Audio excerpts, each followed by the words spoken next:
Standing here on this bright, beautiful morning. Doesn't seem like January. It's not too awful cold. Of course, anything above 30 is nice. So I'm going to do a little bit of a series, I think this year on video. I've been really hit up hard to do some videos. When we started this process, I told Mark, he's like, yeah, we're gonna have our YouTube channel and so on and so forth. And I said, I don't have time for that. So, but Sheila, I really like Sheila from Quake Lakes, her and Steve, and Sheila has really been pushing me to do some videos. And so I guess this year I'm going to do more videos. Anyway, my thing on this year that I'm going to do is alpacas on the homestead. That's something I don't think very many of you have. And I started out with alpacas 12 years ago. And my friend Glenda from Hurricane Creek Surreys in Marshall, Illinois, her and her husband Charlie, they got me into the alpacas. I then went from working with alpaca fiber into shearing. I went to shearing school. I now have a shearing business, which has actually grown a bit more than what I was looking for. I got into it to do it myself, and now voila. And it's a dirty, nasty job. People go, oh, I'm gonna get alpacas and I'm gonna shear them myself. And then they see it done and they go, no, I'm not. And I suggest that unless you have nothing better in life to do, don't do it.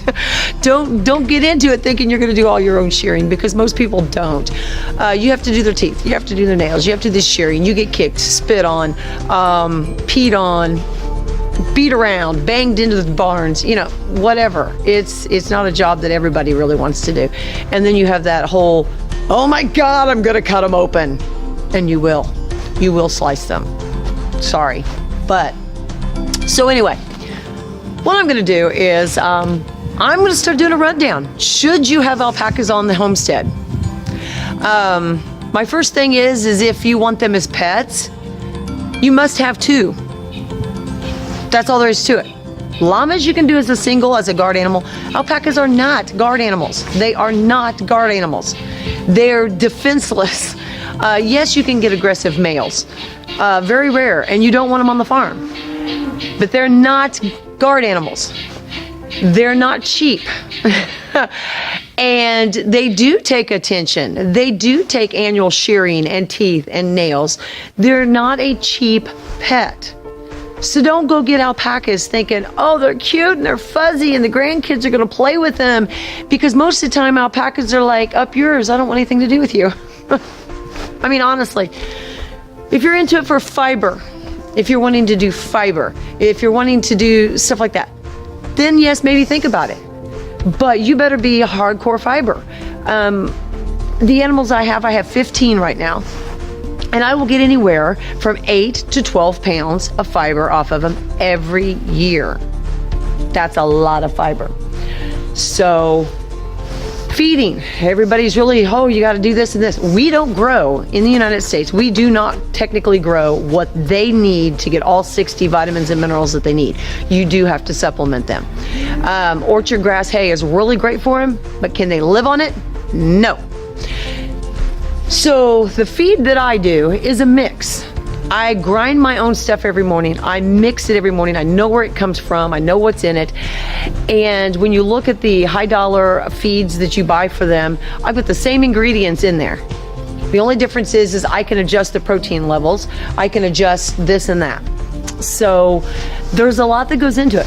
So first off this morning, I'm just gonna take you out to the barns and I'm gonna show you how much fun it is to feed the alpacas.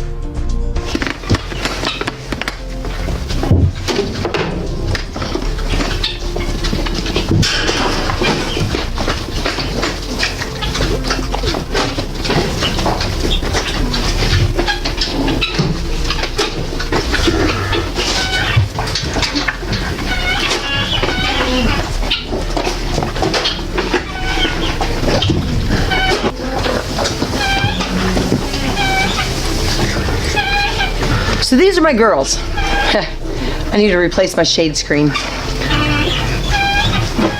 They like to mess around. Let's shift around here so that they'll get over here and eat in this bowl.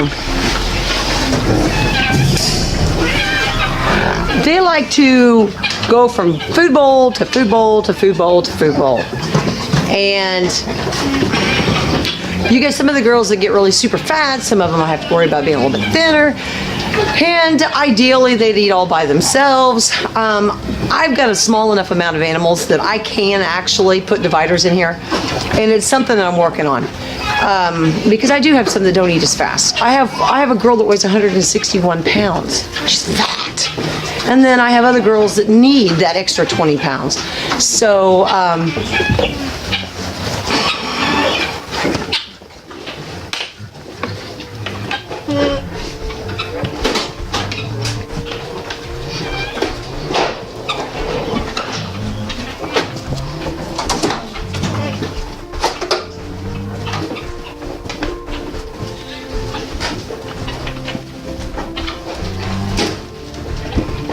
ready to go outside.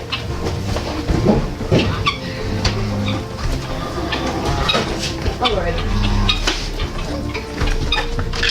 So I've got these hay bunkers, 2 feet tall, set up off the ground. We've got these racks in them. What it is, they can feed through those. They don't pull all that hay out because they will waste hay like crazy. They're picky eaters. And those are old futon, the sides of the futons, the ones with the bars on it. And I had the bunkers built so that it fits right inside there. As they eat it, it just drops down. They don't drag all this stuff out. The other thing with the alpacas is before I ever come in here to feed in the mornings, our woofer comes in and he cleans the barns for me, which is normally something I would do. It's great having somebody else on the farm that can do that. I can spend more time with the animals. He comes in and cleans. It's a daily thing. You clean the barns, you clean the pens, you put diatomaceous earth down. Parasites are a big issue with alpacas. So clean, clean, clean. That's what you do there.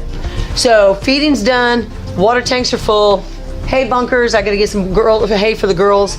And this is just kind of a quick, what I do with them in the morning type of thing. And as you can tell, all my babies come in different colors. I do love my alpacas. I'm a fiber artist. I use this fiber. So, is it worth me having alpacas on the homestead? That's what my homestead's all about. That's part of my business.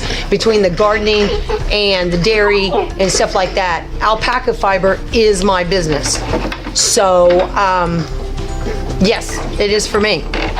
Is it for you? So here we are back in the house. The reason I'm back in the house is because my phone is the only thing that I have to film on, and I desperately need a new phone that I can't afford, and this one just, there is no storage on it, so I ran out of space.